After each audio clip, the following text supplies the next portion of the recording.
Madanapalle market సంబంధించి stock ఎంత మాత్రం వచ్చింది మేడం మీకు వీడియోలో తెలియజేస్తాను చూడండి. నేటితో పోల్చుకుంటే దిగుమతి తగ్గిందా లేదా పెరిగిందా ఏమనేది మీకు వీడియోలో తెలియజేస్తాను చూడండి.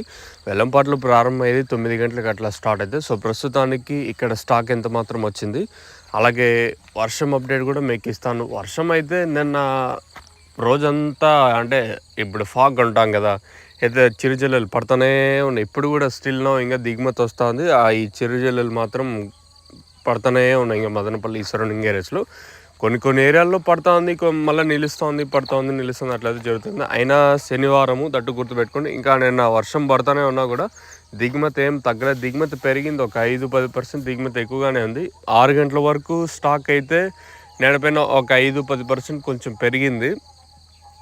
ఇంకా ఈ తర్వాత కూడా ఇంకా టైం ఉంది కాబట్టి, ఎందుకంటే నిన్న అంతా వర్షం పడుతుంది, కొన్నిసార్లు బండ్లు లేట్గా వచ్చే ఛాన్స్ అయితే ఉంటుంది. సో ప్రస్తుతానికైతే మన మదనపల్లి మార్కెట్ సంబంధించి దిగుమతి అయితే ఒక 5-10% మేర దిగుమతి పెరిగింది ఈరోజు వచ్చేసి. మరి ఏం రేట్లు ఉంటాయి ఏమనేది చూడాల్సి ఉంటుంది. వర్షానికి దిగుమతి నేటితో పోల్చుకుంటే పెరిగింది. ఇంకా క్వాలిటీ కూడా ఎంత మాత్రం ఉంటుందో మీకు కూడా ఐడియా ఉంటుంది, ఇంకా మీకు ప్రత్యేకంగా చెప్పాల్సిన అవసరం లేదు. సో ప్రస్తుతానికైతే మన మదనపల్లి మార్కెట్ సంబంధించి దిగుమతి అయితే ఈరోజు ఒక 5-10% దిగుమతి పెరిగింది. ఏమందో స్టాక్ కొంచెం అంటే నిన్న వర్షము ఇది పడతా ఉన్నా కూడా దిగుమతి ఏం తగ్గలేదు. నేటితో పోల్చుకుంటే ఒక 5% కొంచెం ఎక్కువగానే ఉంది.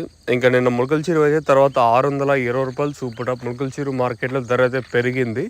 తర్వాత 6:30, 6:45 ధర అయితే పెరిగింది నిన్న ములకల చీరు మార్కెట్లో వచ్చేసి.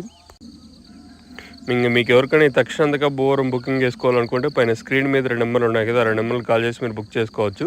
మెయిన్గా తక్షణ గ్రోత్కి, పూతరాలకున్న సైడ్లో కొమ్మలకి బాగా పనిచేస్తుంది. అందుకే కాయ సైజులకి, షైన్లకి మీకు కావాలనుకుంటే పైన స్క్రీన్ మీద 2 నెంబర్లు ఉన్నాయి కదా, ఆ 2 నెంబర్లు కాల్ చేసి మీరు బుక్ చేసుకోవచ్చు. నెంబర్స్ ఎప్పుడు అవైలబుల్గా ఉంటాయి.